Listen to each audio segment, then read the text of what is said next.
batela mikombo.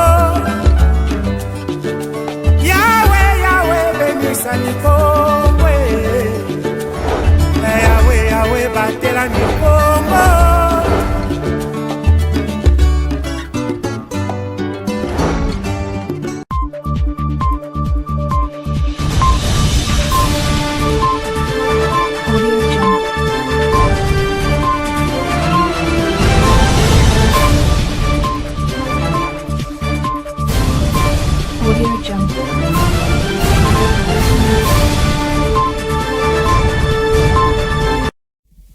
Merci de choisir la chaîne de l'excellence pour vous informer, mesdames, messieurs. Bienvenue dans ces rendez-vous d'actualité.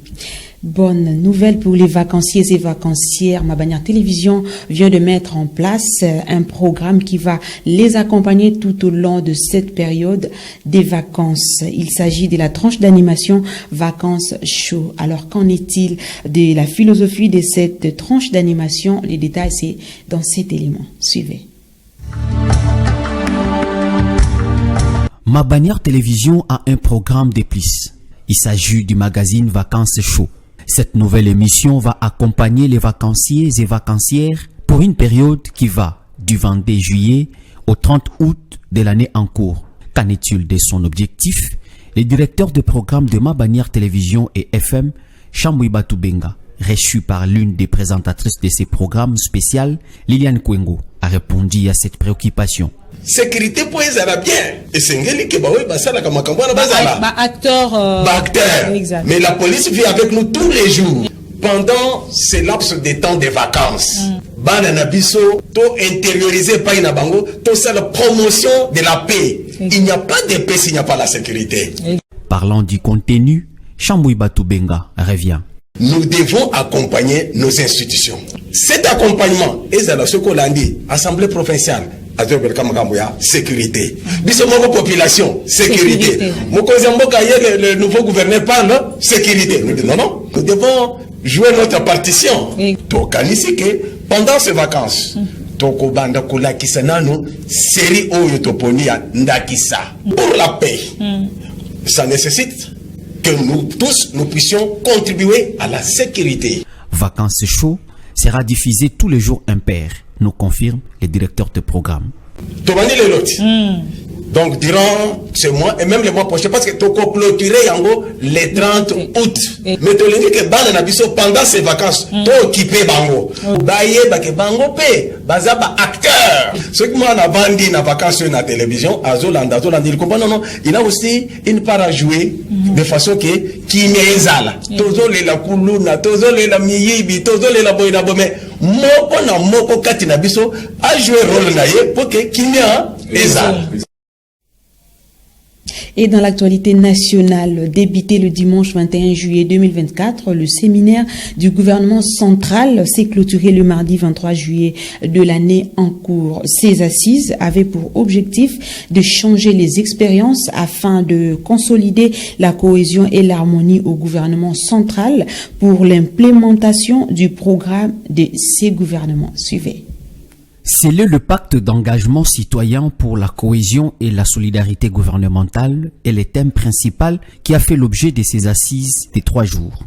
Débuté le dimanche 21 juillet 2024, ce séminaire gouvernemental qui a réuni tous les membres du gouvernement autour d'une table s'est clôturé le mardi 23 juillet de l'année en cours. Dans son mot d'ouverture, le président de la République, Félix Antoine Tshisekedi Tshilombo, a invité les ministres de donner le meilleur d'eux car chacun sera jugé sur base des résultats obtenus. Nous nous réunissons dans un contexte particulièrement crucial pour notre pays, marqué par des défis sécuritaires et économiques significatifs, mais aussi par de nouvelles opportunités de développement et de progrès pour notre nation. Ce moment est décisif pour définir les lignes directrices de notre engagement collectif. Ensemble, dans un esprit de cohésion, de solidarité et de collaboration étroite, nous devons œuvrer à l'émergence de notre pays, le seul que nous avons, la République démocratique du Congo, en concrétisant les engagements que j'ai pris devant notre peuple. Je déclare ouvert ce séminaire gouvernemental.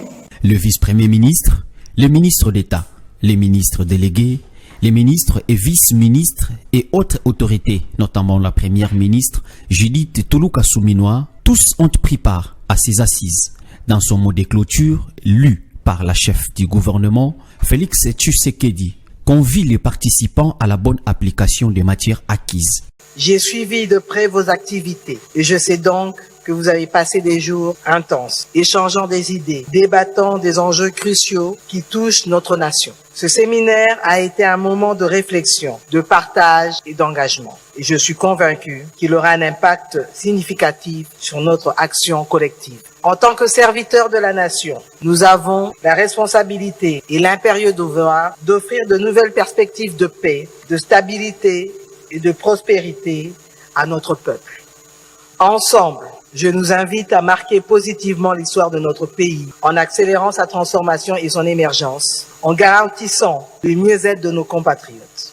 Ensemble, nous pouvons bâtir un avenir meilleur pour la République démocratique du Congo.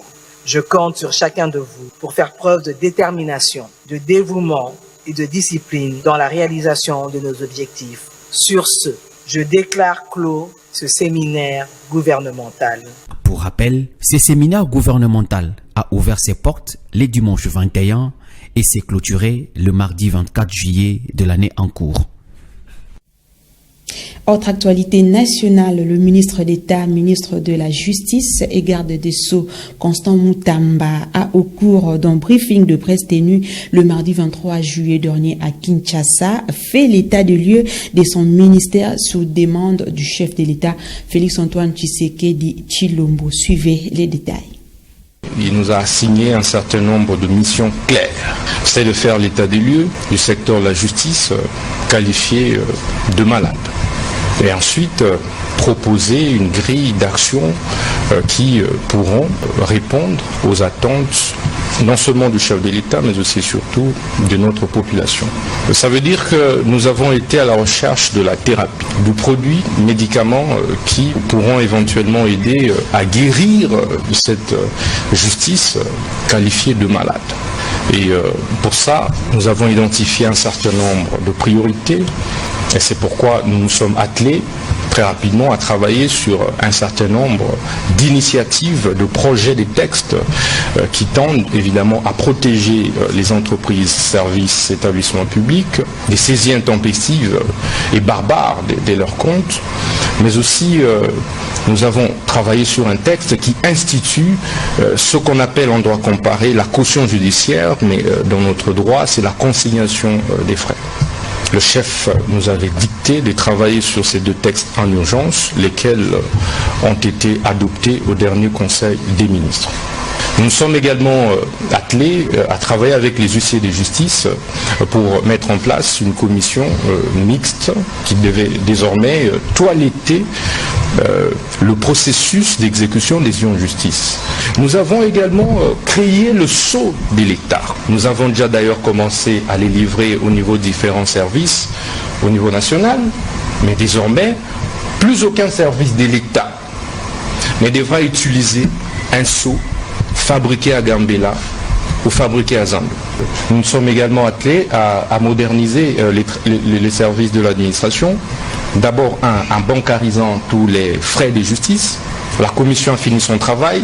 Plus aucune caution, aucun cautionnement, aucune amende ne devra être payée en liquide. Et dans l'actualité sportive, retenez que le complexe sportif d'Amar de Matadi a sacré Nujum chez les messieurs et Amani chez les dames mardi 23 juillet à l'issue des finales pour le compte du championnat provincial de basketball. Si ça a été très disputé pour les hommes, ça a été tout le contraire pour les dames. Rivantiala en dit plus.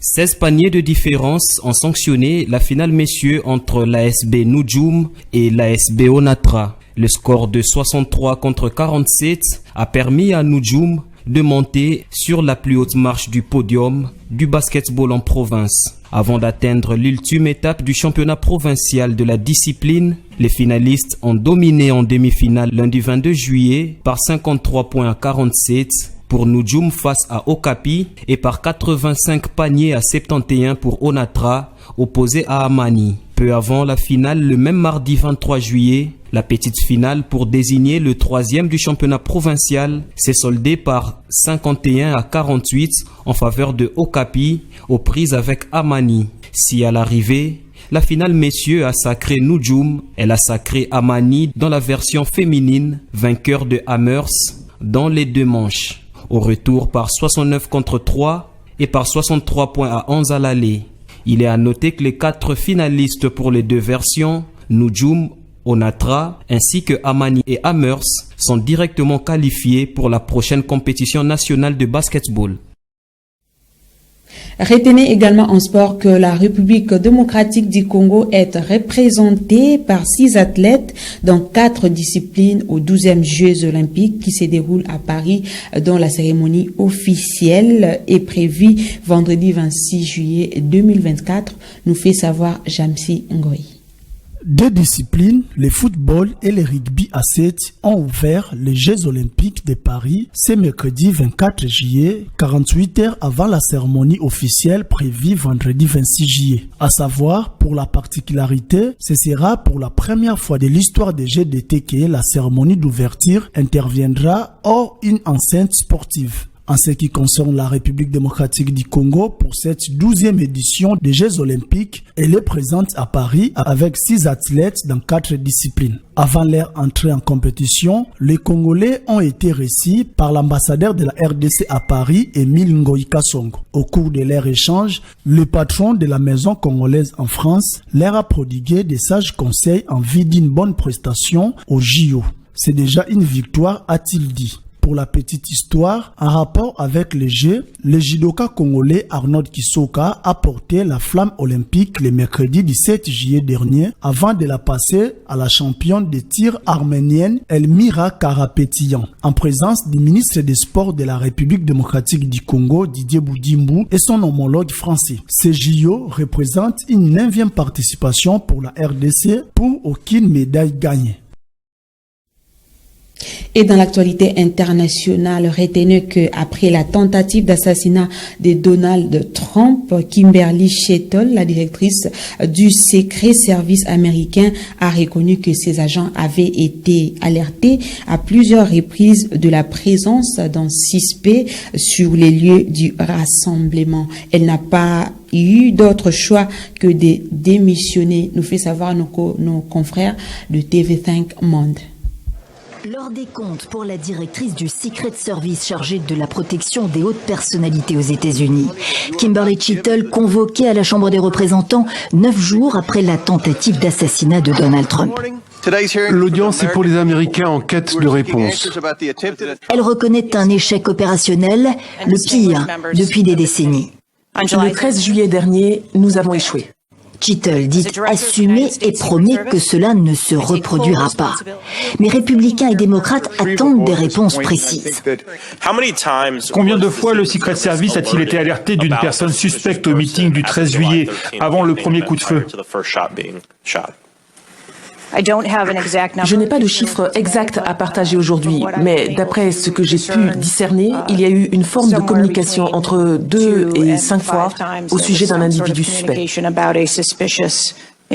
Les réponses évasives se multiplient. Ce que je peux vous dire, c'est qu'une fois identifié par le tueur d'élite, l'individu a été neutralisé en un coup. Mais ça, c'était après qu'il ait tiré, correct ? Correct. Donc ce que vous nous dites maintenant, c'est que le Secret Service n'a pas vu le tireur sur le toit avant qu'il ne tire. Je ne dispose pas de tous ces détails à l'heure actuelle. Consternation dans l'assistance. 15 minutes avant que Trump n'apparaisse sur la tribune, le tireur a bien été repéré sur un toit par des témoins qui ont alerté la police locale de Butler. Il a eu le temps de tirer 8 fois avant d'être abattu par le Secret Service 26 secondes plus tard. Kimberly Shettle ne veut pas en dire plus. Plusieurs enquêtes sont en cours. C'est un miracle que le président Trump n'ait pas été tué, mais Corey Comptorre a perdu la vie parce que le tireur a réussi à monter sur le toit. Votre incompétence est une honte et vous devriez être viré immédiatement.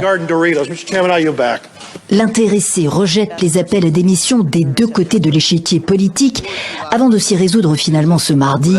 La situation était intenable. Et c'est par cette page internationale que nous clôturons ces rendez-vous de l'information sur Mabanière Télévision. Merci de l'avoir suivi avec attention et merci de rester branchés sur nos antennes. Au revoir.